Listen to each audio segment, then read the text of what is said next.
camp is a little unique for you guys. It's kind of fun, kind of cool. Take us through the week that you've had and where you guys are at, and also the tradition you've started of really getting the team insulated and focused.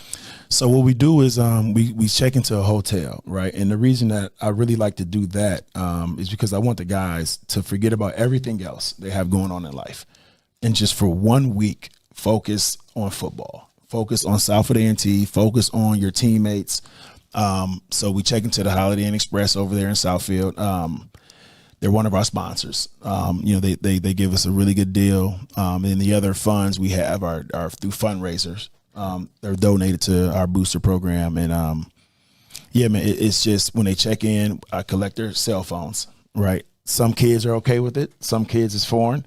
But again, after about a few hours without it, they all adjust, right? But it just forces them to talk with one another, right? We try to room the kids with kids that may not be their best friends, so they can get to talk to certain, other kids and build that bond that's much needed. And this is the second year we did it. Again, we stayed Monday through Friday, and it was really, really, really paid dividends that the coaching staff and I and myself talk about all the time.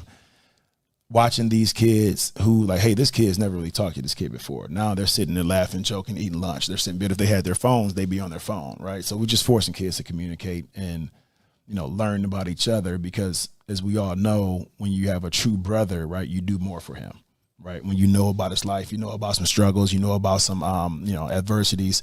So the kids being vulnerable with one another, we have different sessions at night where we talk and we kind of open up to each other, right? And that's the most important part. The football piece, that's what it is, right? We all play football, we all have football practice, right? But what are you gonna do different, and why are you gonna do it, right? So one of our nights we really do that. I have everybody bring a notebook, and we talk about what's your why. Why do you play football, right? Tell me what motivates you. Some kids talks about struggles, and then coaches and players are learning certain things about people. I learned a lot about my team this year I had no idea about. And I'm with these kids every single day in the building, but just having them open up and express, what's going on in their life, put a different perspective on things. Yeah. Talk about the intensity of the first week of practice. You guys have been somewhat building towards this year for years now. I mean, the kids got to be excited as a coach. How often you got to reel them back a little bit from it getting too competitive or whatnot, too physical at practice? And the people I got to reel back are my coaches, believe me. I mean, they want to go live. They want to, and I love them for it. But practices are so competitive because we have that much talent, that these kids, they don't have a level 7 or 8. They're always on 10. So it's like either we're going live, right, or we're not, right, for them, right? So, but again, they handled it well though. They did a really good job all week. I'm real big on stay up off the ground, right? All those little things. So they listen, but it's been extremely competitive. I've had to end practice early a couple of times just because as a head coach, my number one job is to stay healthy, right?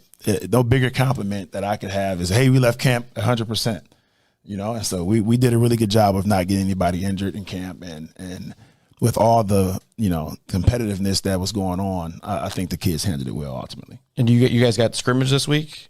Yeah, Friday, we scrimmage King. Yeah. A team that knows a little bit about Cass. Absolutely. Yeah, absolutely.